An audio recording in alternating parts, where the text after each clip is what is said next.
We're just about to get started here, so if we could grab your attention up front, we'd really appreciate it. Thank you all for being here. Hello, my name is Kurt Conrad. I'm with Lorain County Transit. Welcome to our beautiful facility. We're all glad you come up here.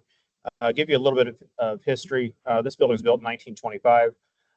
Then it was used for a beauty shop for a while, and then the county bought it and renovated in 2010. Currently, we use it to stage our Lorain County fixed route system. We also have a micro transit system, which is called VIA, that we transport 150,000 people in the last year and a half. We also have Greyhound that uses this facility. And then we just have a new service started by the state of Ohio called Go Bus. It stops here twice a day. That goes from basically Ashtabula to Toledo. And that has started here. So again, welcome to Lorain County and in our transportation center. And with that, I'll turn back over. Thank you. Good evening. My name is Brian Schriver. I am with All Aboard Ohio, which is a passenger rail advocacy organization. So I want to start off by saying and emphasizing I am here as a community advocate. I don't speak for Amtrak. I don't speak for the county, anything like that. I am a person who likes riding trains, who believes in the economic development and transportation freedom that having more passenger rail service would deliver for our community. I got involved in passenger rail advocacy just in the last few years. And as I learned more about the history of passenger rail in Ohio, because we need to remember this state was built on rail, right? People moving around and freight moving around this state. So many of our communities were built on this rail infrastructure. And what we've seen is that in other countries around the world, they've continued to invest in those for both passenger and freight. Whereas in the US, it's been almost entirely just about freight. So I think we've got this wonderful opportunity with more passenger rail just to make it easier to get places. So that's where I'm coming from. I just wanted to set a little of the background. Now, when I first got involved in advocacy, learned more about the history, learned about this space, which I've never been in before this evening, but I wanted to do an AAO chapter event in this space when I learned about it. And I think you could see why we would want to celebrate this space and see what more we could use it for. So a few months ago, through some contacts at Amtrak, I was introduced to Kurt, who recently took over running Lorain County Transportation. And he was so helpful and welcoming and said, hey, if you want to do an event here, we can make that happen. And this is the result of that. So I live in Solon, right? So on the other side of Cleveland. I grew up in Medina County, but I do have deep roots here. So my dad grew up on a farm just south of Grafton, so not far from here. He's here this evening. Thanks for coming. My uncle Ted still lives on that home farm and is a realtor here in the community. And they and all of their siblings were born just down the road here at Elyria Hospital. So it was nice to come past that and see some of our roots. So that's a lot of what's driving my interest in this community and what we can have. But the thing that Elyria has that so many other Ohio communities that were originally built on rail that Elyria still has is we still have passenger rail service here.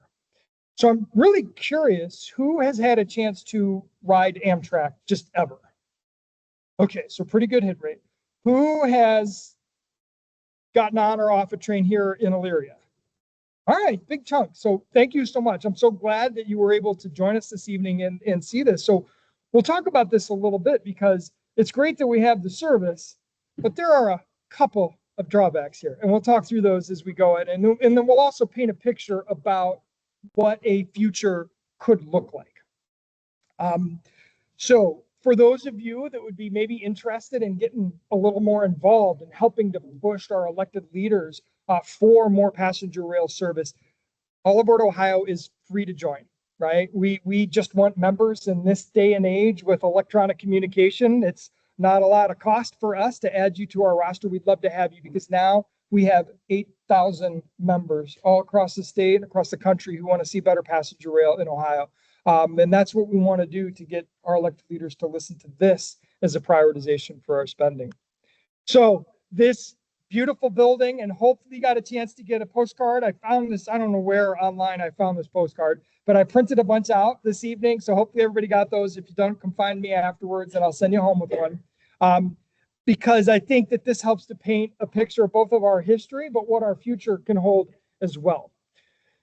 So here's a little quiz question for the room. Many of you were apparently amongst these numbers. How many people got on and off an Amtrak train here in Elyria in fiscal 25? Any guesses? I just shout a number out. I mean, nobody's going to be right. What would say it again? 200 for the year? Thousands? Multiple thousands. That is, say it again.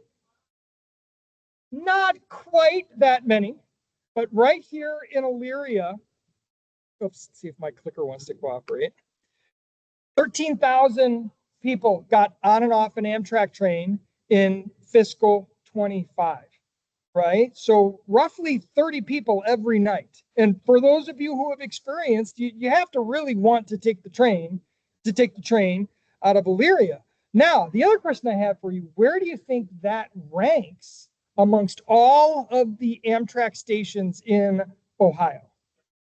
All right, good. We got a lot of community folks that really know this. It is the third busiest station in Ohio. Only Cleveland and Toledo saw more passengers last year. Are there any other big cities that have train service? All right, so where do you think Cincinnati ranks? Cincinnati is the fourth busiest. So now, all of you have experienced, well, most of you have experienced Elyria's current Amtrak station.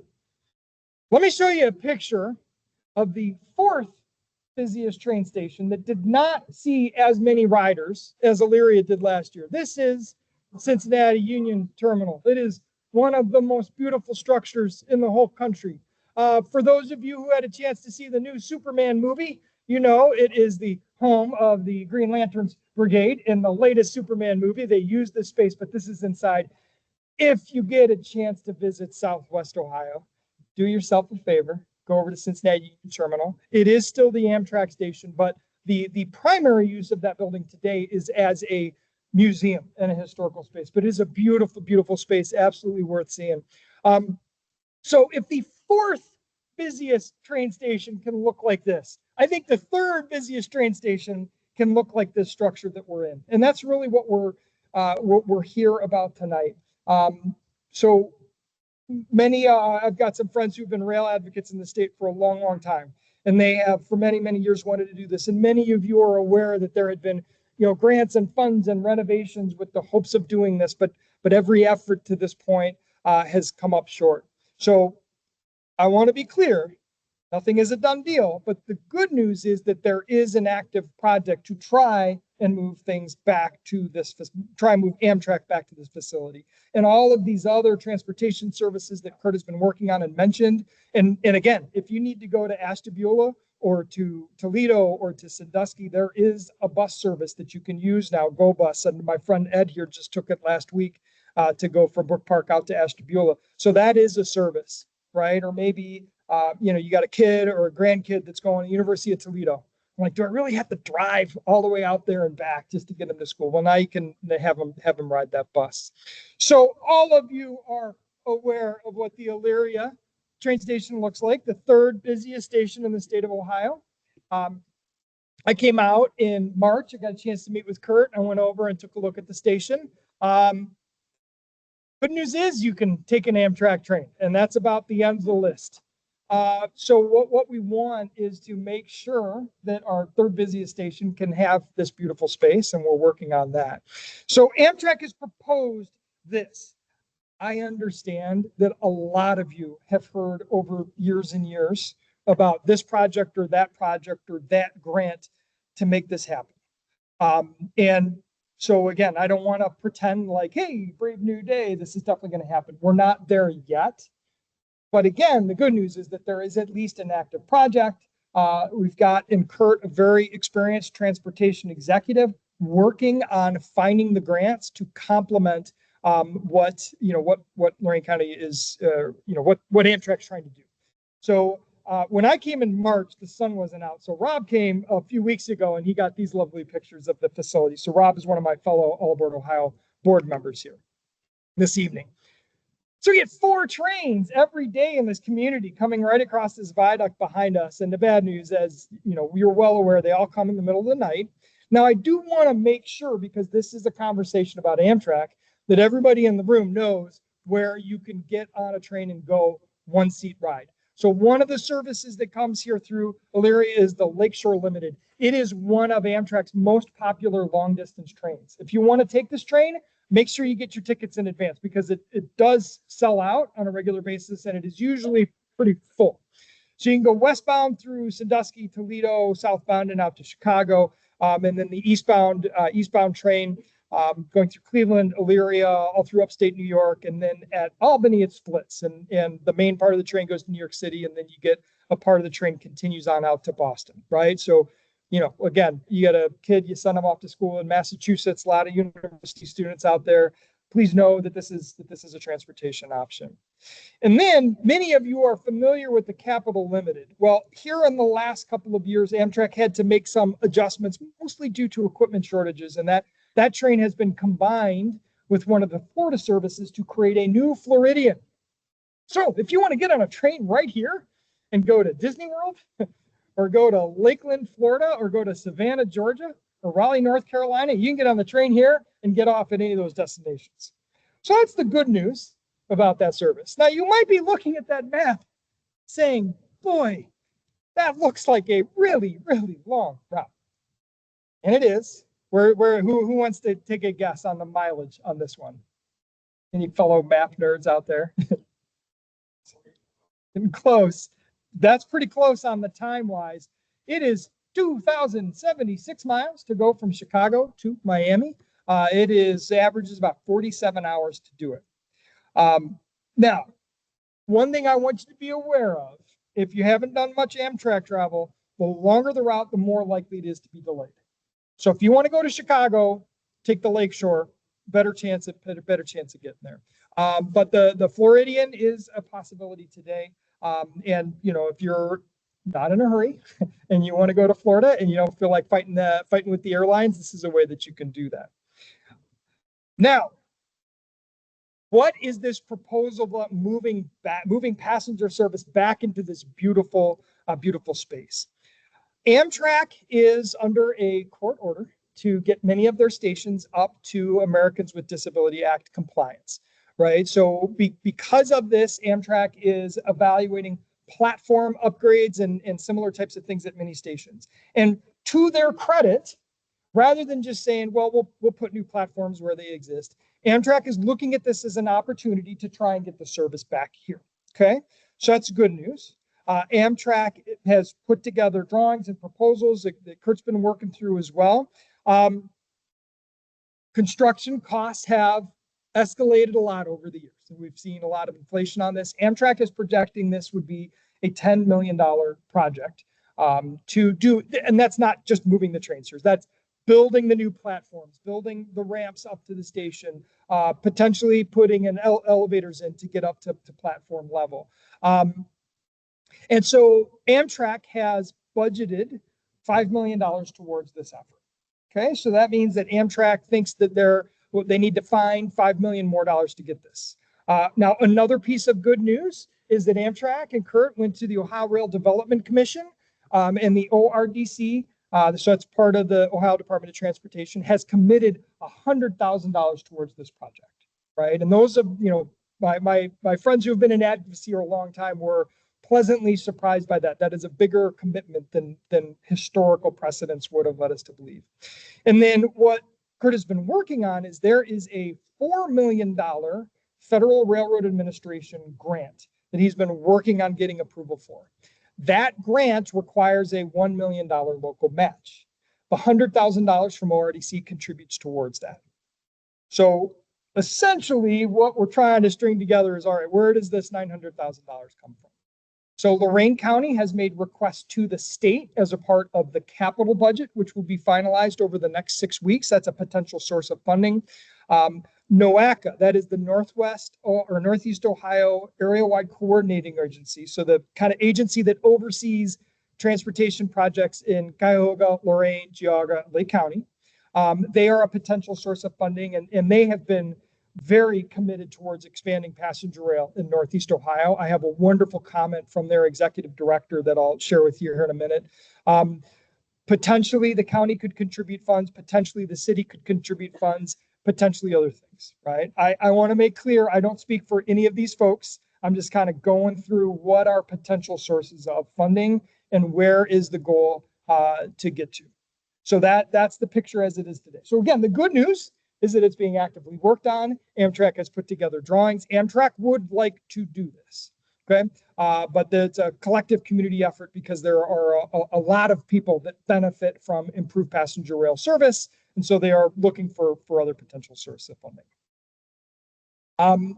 This is one potential version of what we could look like. So let me help you get your bearings. When you're out in the main parking lot where the buses come through, if you were looking at the building and the building is on your left, right? And then there is the retaining wall that goes along the viaduct along the tracks. So this kind of new separate but very close building would be up against that the retaining wall of the viaduct, right?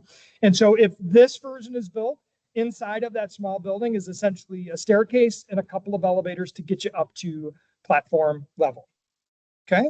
Amtrak is also evaluating, hey, is there a way we could do this for less money? So Amtrak has also put together a secondary option that would essentially be ramps to get up. It's a pretty good vertical rise. So it's 8 ramps to get from ground level up to platform level. But the nice part about a ramp is that a ramp is never broken, unlike an elevator. So, we'll see how this comes together. But this is an example of what Amtrak is hoping to do in this process. There would be a secondary staircase at the far end of the platform, right? So as you go kind of that direction and you hit the next bridge, the next road to the east, there would be a secondary staircase up to the platform. There would be a small structure for the elevator lift to get someone who is on an elevator up to the train, because the platform would be low level like the ones are, and you need to get up to that service. But what are the here's the comment from NOACA. So NOACA was hoping to be here this evening. Unfortunately, they had some scheduling conflicts. But Grace Galucci, who is doing a wonderful job running NOACA, she wanted to make sure we included this comment. I apologize for a lot of words on a slide. Usually I avoid that, but I wanted everybody to see the words that she had shared with us. Grace Galucci, Executive Director, stated, NOACA is proud to have been a partner and funder in the restoration of this historic site. We have worked closely with Amtrak and other partners for many years to support moving Elyria's Amtrak station to this location. We're pleased with these efforts are moving forward, and NOACA will continue to support the relocation to provide the residents of Lorain County with a safe, convenient, beautiful rail station. In addition, NOACA will continue to work with federal, state, and local partners to seek improved passenger rail service across Northeast Ohio with more frequent service and daytime stops, right? So this is what NOACA, our area-wide planning committee, is working on, commissioners working on. So what are the benefits of moving back to this station? Now, it almost feels silly talking about it when we're sitting in this space, because I think it becomes obvious compared to the bus shelter version, but having protection from the weather, having the restroom facilities right here, having the vending machines, right? If you've ridden Amtrak, you've known frequently these long distance services are late, right? So having a good place to wait for that train is key. And then the potential for direct connections, as Kurt mentioned, this is where Greyhound comes through. We've got this new Go Bus service. They've just redone the route system for Lorain County transportation, and this is the hub of that. And then more than anything, you have the easy walk to Town Square, right? Now, I think everybody in this room would love to have it, and we're all in, but somebody pushing back might say, hey, we're going to do all that. Wait, I got one more click on here. We're going to do all that for nighttime service? Does that really make sense? So the next thing that I want to talk about is the efforts to expand Amtrak service, right? And so this is separate from the efforts, but obviously it's a little easier to build political will for the money to do this project if we have service that comes during the day and not just because the train is late. So as we talk about Amtrak expansion, I think it's really important to clarify that Amtrak really runs 3 very different types of service. And the discussions of expansion don't make sense without that context. So the first type of service Amtrak runs is the service that runs from DC to New York City to Boston, right? So probably you've heard of the Acela, but in addition to the Acela, there are regional trains on that same route. I happen to be going to Boston next weekend. I'm very excited to take my kids on the Acela. I could not drag my wife on that trip, but the kids are coming with me and we're going to go experience a fast train in Massachusetts. But that's not us. That is that part of the country. The Northeast Corridor turns a pretty substantial operating profit, right? So they're making money running those trains. The second type of service is what we have here in Ohio today. That is the long distance service, right? So the federal government defines long distance Amtrak service as anything more than 750 miles. And the key thing there is that for those long distance services, the federal government pays the operating subsidy.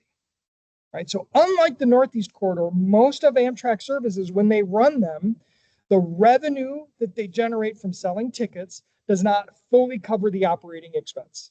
So they run at a loss. So like anything else that we spend government money on, it is an investment. It's an investment to get a return, but it's not a direct return. It is economic development within the community, transportation freedom, right? All of these different things, the ability to get around.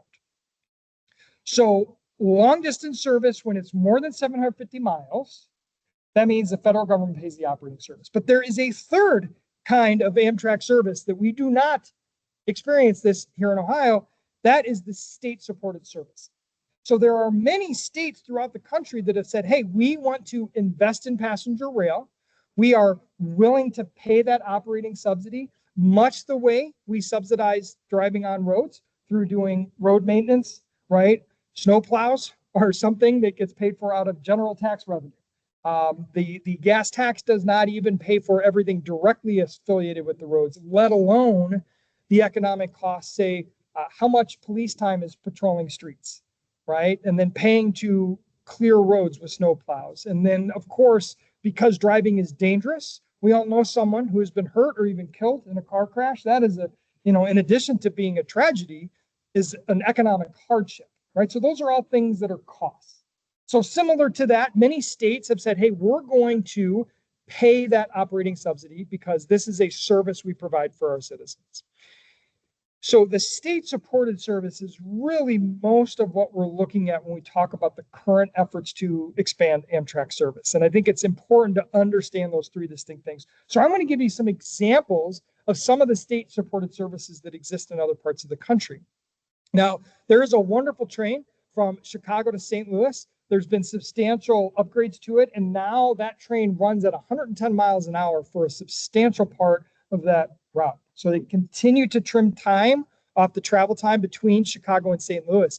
Those investments are paying off. That service turned an operating profit last fiscal year. The only one of the state-supported services there.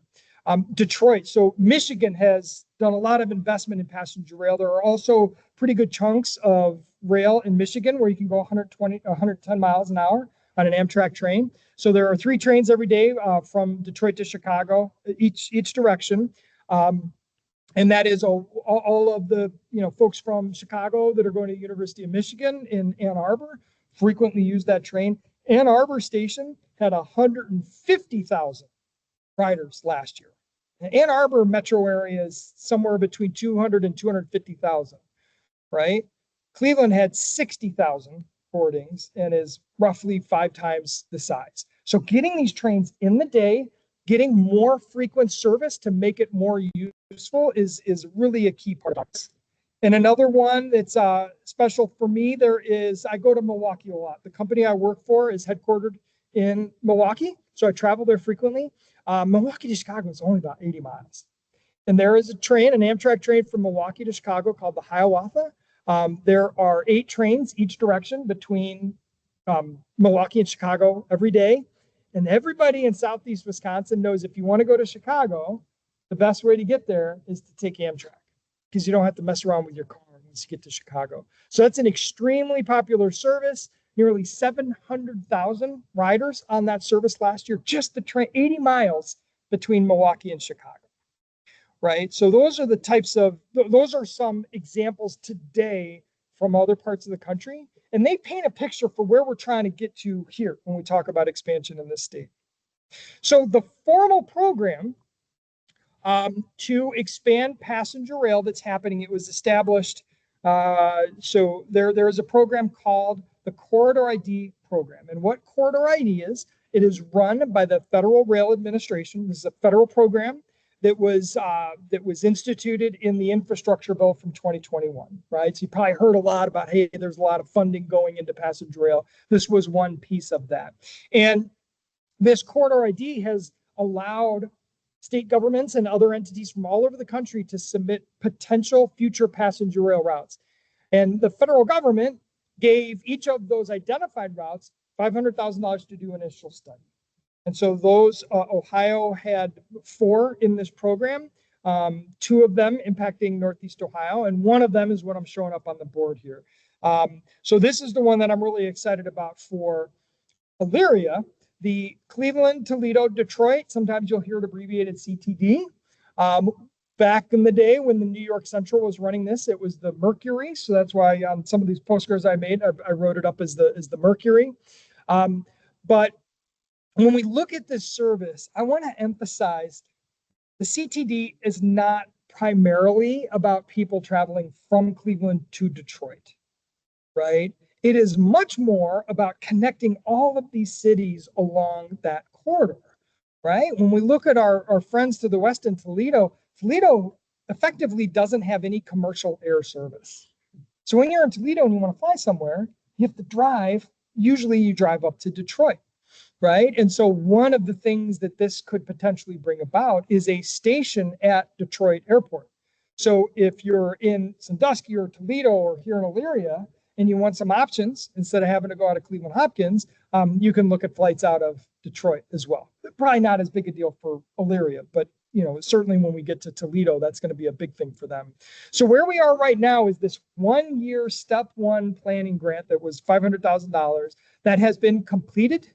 The Ohio Rail Development Commission has submitted that to the Federal Railroad Administration and essentially is just waiting for the feedback and guidance before moving into step 2.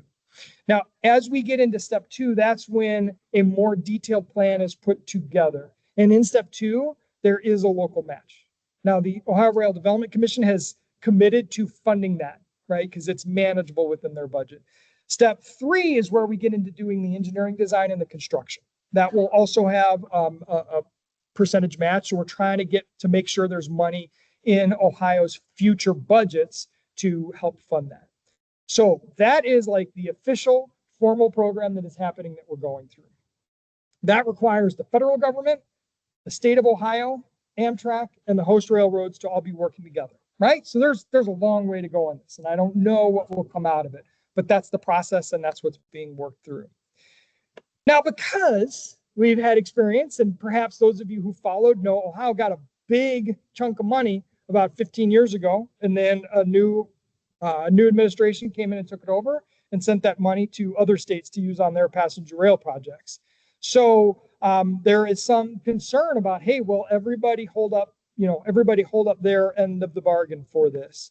And so some of us as passenger rail advocates have been looking for, hey, are there maybe some other potential ways that we could get more expanded service that would be easier for Amtrak to implement, that would cost less, that wouldn't necessarily have to have the state government of Ohio participating? And that's where this proposal for the Great Lakes Limited came up.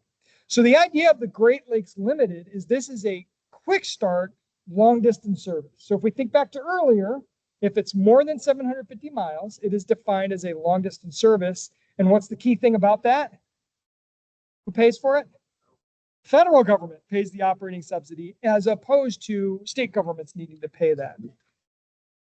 So what this service, which would connect Detroit, Toledo, here through Elyria, Cleveland, up to Erie, and then through upstate New York. So it looks very similar to the Lakeshore Limited.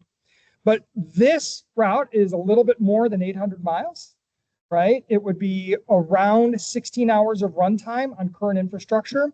And there are quite a few advantages here because Amtrak would be able to use existing stations. They wouldn't need to build any new stations to make this a viable service. They have crew bases in Detroit and Toledo and Buffalo that could then serve the train. So they don't have to establish new crew bases. Because it runs at about 16 hours, it is a daytime train.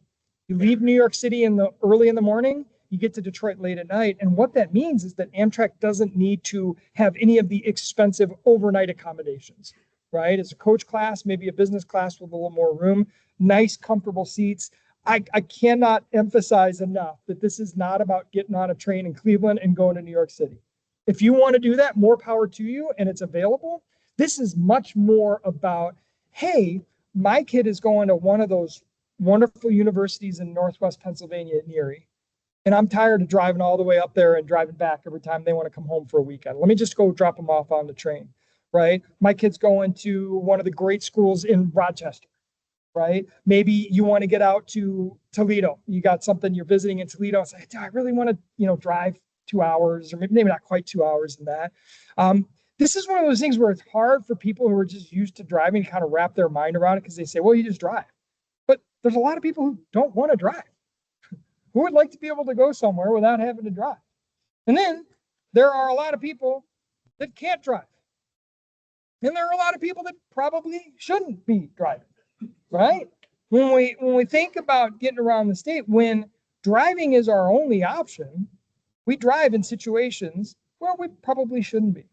So when I've had a chance to do advocacy in the State House, one of the things that I emphasize, because usually the people that are elected leaders, they're driving and they're used to driving, so they don't think about this. So I always ask, I'm like, hey, how many times have you driven up and down I-71? Because I've done it a lot, and I know they've all done it a lot too. Have you ever glanced over the vehicle next to you and the person's looking on their phone, just reading their phone while they're driving, or they're nodding off?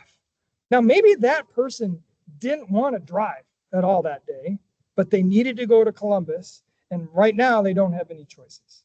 So what this is about is creating more choices and transportation freedom and giving people options. So even if you're never going to ride this train, you still benefit from other people riding the train, because they're not crashing into you and wrecking your vehicle and adding traffic and congestion and all of these things. So this Great Lakes Limited is a proposal. Why we like it is because, in theory, at least, it would be fairly easy for Amtrak to run. They only need 2 train sets. One leaves New York City in the morning, one leaves Detroit in the morning. They end up at the other end of that night. The crews clean them, turn them, and then they send them back the other direction the next day. So it doesn't take a lot of equipment. Now, right now, Amtrak has a lot of equipment shortages, but there is a lot of new Amtrak train cars coming into service. And so that will free up some of the existing train cars. So in theory, this is a quick start service. If Amtrak believes in it and Congress tells them to do it, they can start negotiating with the host railroads and see, what pushback they get from Norfolk Southern and CSX. But at least it's a potential path.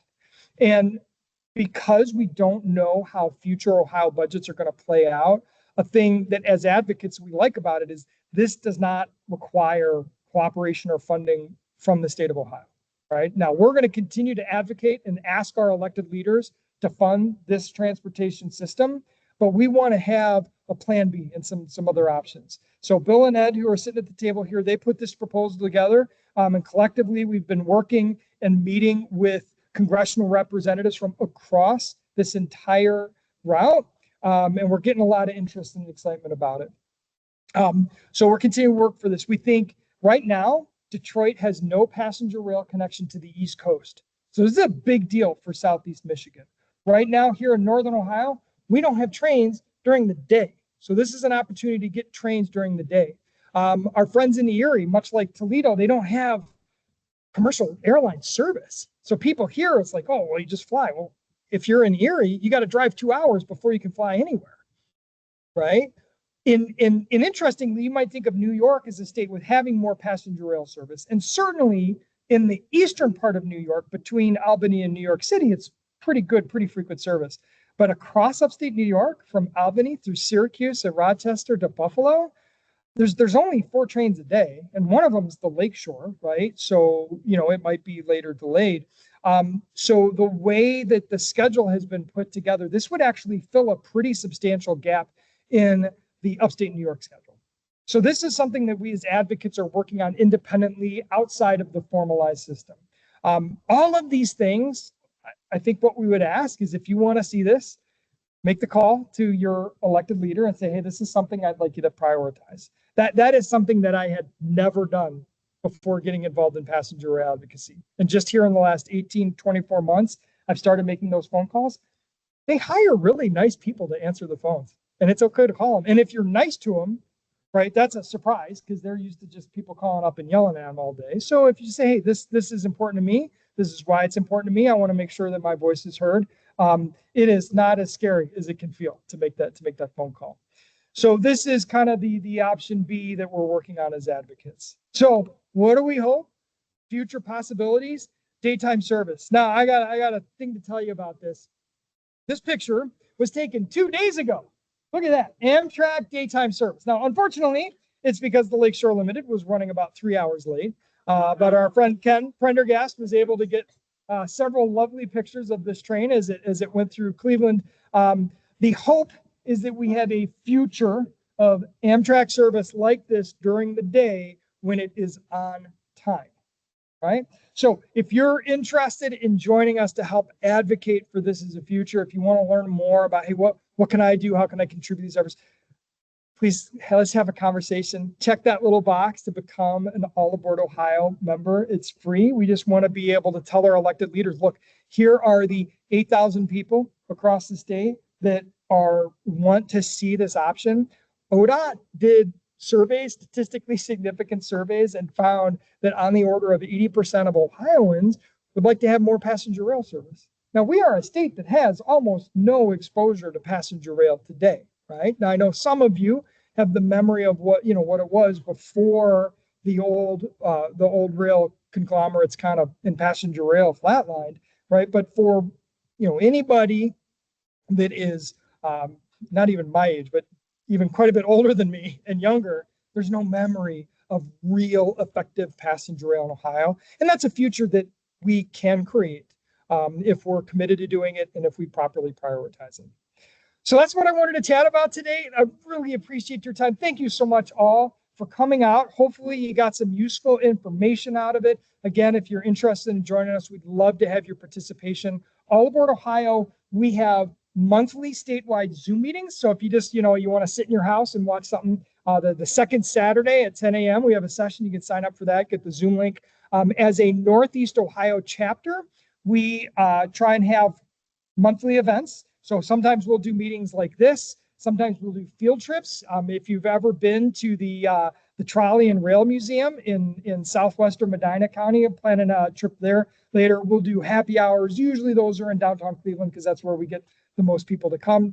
And then sometimes we'll do informational Zoom sessions as a chapter. So we kind of vary those month to month. But if you're interested in getting more involved, we'd love to have you. And there are a lot of Zoom options. Please don't feel like you got to come all the way in Cleveland to participate. We've got things that are online, and I'm just so thrilled to be able to do this in this space, something I want to do. And big thank you to Kurt for helping making this a reality, and walk in and all the technology works. That was great too. I appreciate that.